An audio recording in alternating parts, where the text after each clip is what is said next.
G'day everyone, so this is The Naked Truth from the Boiyz Club, episode 2. We have started putting this segment onto a YouTube channel, and so far the response has been really, really great, so we're going to continue doing it. The first question... Even with the beards, we must be looking good. Yeah, but they've got to go soon. They're really going to 9 days almost over. All right. So the first question is like this. Hi guys, love the podcast. My wife and I have discussed my penis size and the possibility of getting a toy for her pleasure. I'm scared it may replace me, in inverted commas, replace me in a way. Well, so that's intense. That's intense. First of all, kol hakavod, I have to say, that they're communicating. Yeah. I'd love to know, like, was it she rolled over in bed and said this, or was it at the dinner table? Like...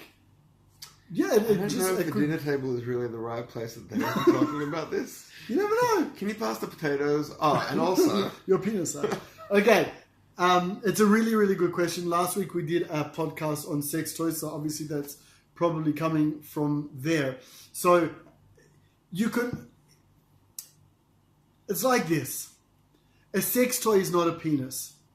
Okay? Sex toy is not a penis. So, you know, if you're really worried about that replacing you, don't put the batteries in or something like that. But make sure it performs worse than you do. Worse than you do. But the point is like this.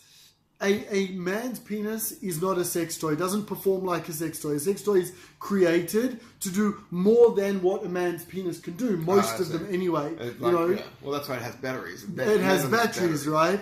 A lot of the new age stuff has stuff that will work on her clitoris at the same time as being inside, and that's very difficult to do. It's very as efficient, maximizing pleasure instrument. Yeah, like, 7 settings. I don't know how many settings we have. I've never checked my buttons before. But anyway, the point is like this.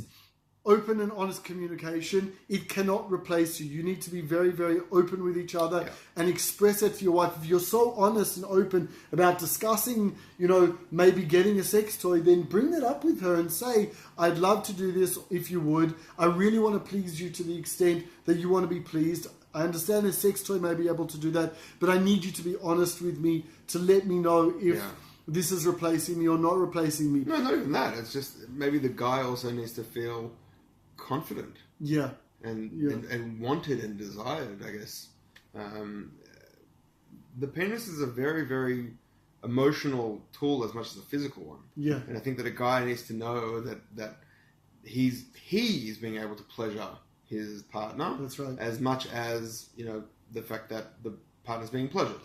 And with that, I would propose like this: unlike the rest of the world with their sex toys, the mindset is to go and do it by myself, because my husband isn't pleasing me or my wife isn't pleasing me, like we spoke about better together last week. The motto is, it's better to do it together. If you as a husband are doing that for your wife with the sex toy, then that's positive, man. You're the one who is giving her that pleasure, right? Yep. On the other hand, I want to say the total opposite.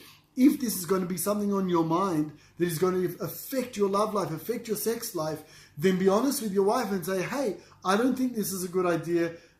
It may be my stuff, but I don't think that this is a good idea. I'm worried that I'm going to be judged. My performance is going to be judged on this. Just be honest with each other. Try to come to some sort of compromise. Yeah. Or the answer is no for now. I'm sorry, my love. This would not be good for us. Yeah. Anyway, kol hakavod. Well done for such Thanks for the question. Open communication. All right. I got another one over here for you, Danny. I think this is really very connected to your life. So it says like this: I've been dating for a while and I've just found out that my boyfriend's parents are divorced. Should I be worried that he kept this from me? So Danny, I think it's mainly focused on you. You come from a divorced background. My parents were divorced, but I've, thank God, never been through a divorce. So what do you have to say? Well, I've got the long and the short.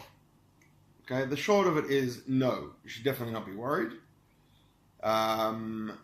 There are a lot of insecurities that come along with being divorced, or that, parents coming from a divorced family. I'm sure that you could probably speak to that as well. But because of the stigma that exists in today's society from divorced people, it's becoming less and less and less, slowly but surely. But at the same time, there is a fear The fear that, okay, a relationship is broken down, will my relationship with this person also break down as a result of, or, as fallout or because of influence. But I think that you definitely shouldn't be scared. You shouldn't be worried about the fact that he hasn't told you. He probably hasn't told you because he doesn't want you to have that negative stigma about him. So would this be a good opportunity for her to then say to her boyfriend, I realize that you may have been worried to tell me this. Please know that I want open communication. If you do, I will accept you however you are and whatever. Like, this may be a good... Or I think if you're worried about it, then ask. Uh-huh. Ask. Say, why did you keep it from me? Or maybe he wasn't keeping it from her. Maybe it just hadn't come up. I don't know how long they've been going out for. I guess I don't know that many details, but just ask. Just say, did you not tell me this for a reason? Maybe there was a reason behind it. Maybe there wasn't a reason behind it. But either way, I definitely think that you shouldn't be worried. Divorced people sometimes have the opposite effect, or people who have been affected by a divorce relationship sometimes have the opposite effect, where they want to work even doubly as hard to make sure that they don't get divorced, or that divorce doesn't affect their future relationships.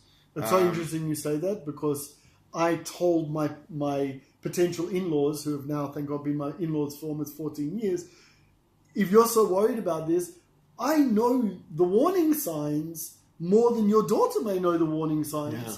Because I don't want my children to go through what I went through. Yeah. So, because you kind of lived through it, you have the experience to be able to know when the red flags are appearing.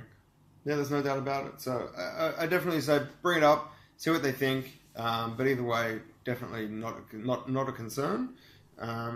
Just be open and honest about it. All right, guys. That's awesome. the naked truth. You don't get more truthful than that. Not really. Thanks, Danny. See you next week. See you later. Bye.